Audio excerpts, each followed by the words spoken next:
So, you know, that had me going crazy. Like that had me going crazy for years.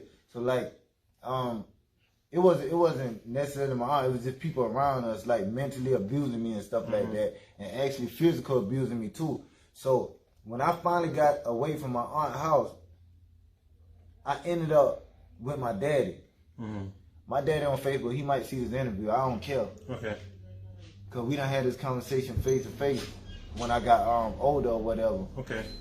My daddy used to like beat me so bad, like he used to abuse me so bad. Like he used to like he used to like knock me out, like knock me to sleep, stuff like that. So yeah, it affected the way I was. See, when I was in middle school when I met you, my daddy was abusing me every day. Bro, I would have never known this. Yeah, when I was taking it out on the kids at school, when they bothered me, I didn't care about like, you know, what I did in school, what I did in class. That's why I was always quick to fight. That's why I was always like, you know, always talking about, you know, doing this and that to people. Like back, you get what I'm saying? Yeah. Yeah, because I would have, Lil J, because I'm going to tell you something about you, bro. This one, outside looking at it, I'm glad you tell me the story. Bro, if I would have had to take a poll on the child, that thing that was happening on TV, it would have never been you.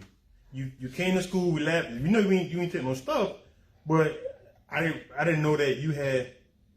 Do you feel as though you could have reached out to somebody to get you out of the situation? Or? Hell no, I couldn't talk to nobody. Like, I done talked to counselors, they told me I was lying. That jump made me like suicidal because I had nobody to talk to back then. So I used to always try to kill myself, you know, stuff like that.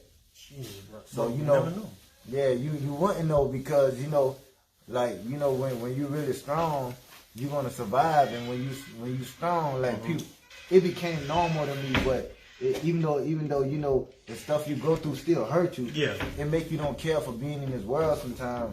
But it's like when you see me. When I'm at school, that probably was the happiest time. Cause you had to worry about nothing. When I went to prison, that was my happiest time. Sitting in that prison cell was the best part of my young life, because I was away from all the people that was harming me. Like I ain't had to worry about where I was gonna sleep at. I ain't had to worry about like none of that. Like, you know what I'm saying? You can just live your life. So we got so I said you say prison. So okay, so you get to 7th grade. I didn't know all this was going on. So when was your first, let's say, running with the law? At what age would you say that was? Rest in peace, Rah and Lil Gator. They robbed the newspaper reporter right there in front of the post office. Okay.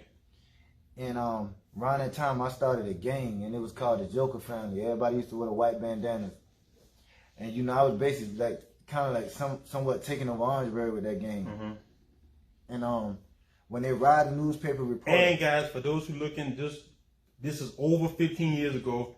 Because I was to put that disclaimer. Yeah, it's over now. I done end the whole gang and stuff like that. Yeah. Like I killed the whole situation. Yeah. It was like over 2,000 of us. Anything I say, they did. But this one particular day, I didn't tell them to rob the newspaper reporter. So when they robbed the newspaper reporter, we all caught charges. They brought me down with them because they wanted me more than anybody. But those boys were so solid, you know, they took their charges, and you know, we all went down. And you know what, you know, that's how it happened. That's my first run in with the law. I went to prison 10 days after I turned 18. You know? Let me tell you something, guys. No cat, because I won't go bring it up, but I'm sorry. We put that disclaimer in there because I don't sure whatever. It's over 15 years ago. Bro, when I say he's not lying, he is not lying. So you got to remember now, I know Lil J. This is my dog, I know him. So when I hear guys coming up to me saying stuff, and this, it's almost like when you know somebody, but then you hear other young kids talking to them in a high reverence kind of way. Like that's the big homie. I'm like, this dude really got a whole situation out here. And these boys was ready to do whatever. Now he's changing lives. So you caught that first. Dang, I ain't know. They tried to hit you with it. Like saying you try to. See, I was the main person they wanted. So that just an easy lick for. Okay. They didn't care because I didn't do the robbery. Okay. They tried to get those boys to tell on me. Well, one person did told. I didn't even mention his name.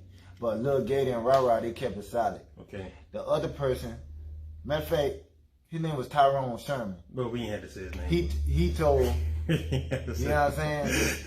He told, we keeping it real in this interview. I'm not doing no fake things. Okay. He told them that I had something to do with it to try to get his time cut, but I forgive him.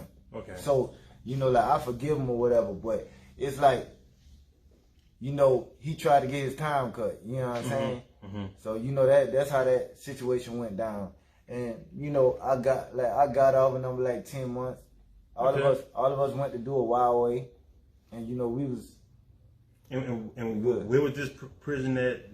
Camp, or where was this at? This in Columbia, Charleston? I went to Kirkland in Columbia. Okay. Then after I left Kirkland, I went to Wateree, to the boot camp. Okay. After I left Wateree, I went to Turbeville. Okay. I know what that's at. Okay, so you did that. So, man, okay, I didn't know that. So 18, you catch that. So when you in prison, you feel as though, man, when I get back out, I'm changing my life out. You be like, bro, when I get back out, I'm about to really get back on whatever ground I'm about to get on. The only thing I had in my mind, I said I had a newborn son. He was number 9 months. He 15 now, bro. Okay. He was number 9 months when I came home. Only thing I had in my head was I need to get home to my son. That was it. I ain't had nothing in my head about changing or nothing. It just I need to get home to see my son. Okay. So and now, you did that. When I got home, I got back in trouble. I went to prison 4 times. And how long of a time span? I ain't never stayed home long.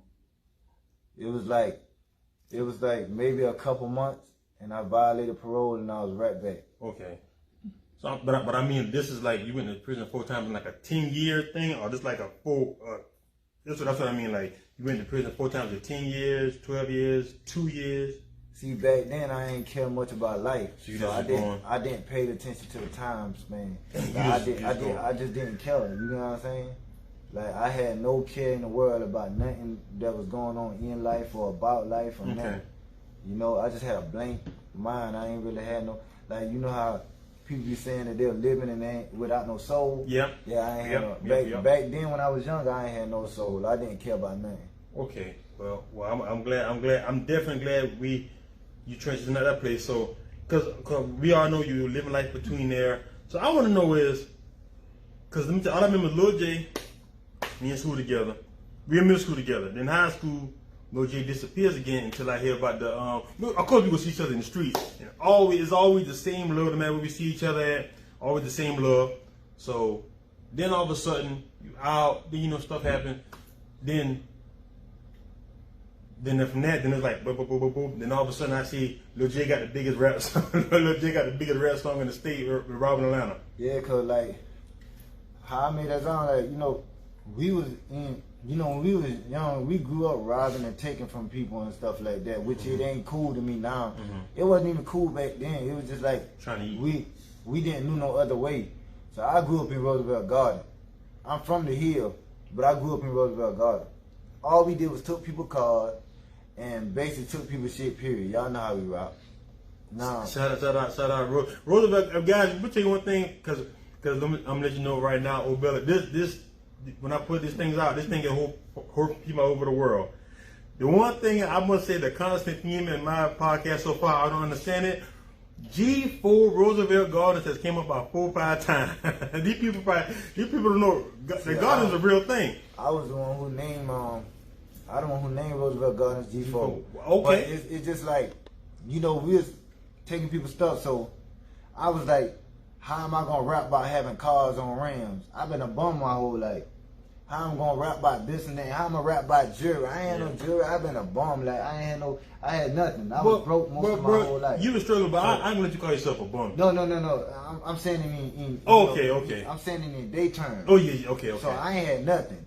I ain't had nothing at all. So I've been bumming from other people. Like, man, let me get 50 cents so I can go to the candy lady. That's bum to me. Miss Muelle. Yeah, Miss Muelle. Miss I forgot the other lady. Yep. Anyway, that's how it was. So if I'm gonna rap about something, I need to rap about how I came up. We came up robbing people and taking from people. So why not make a song talking about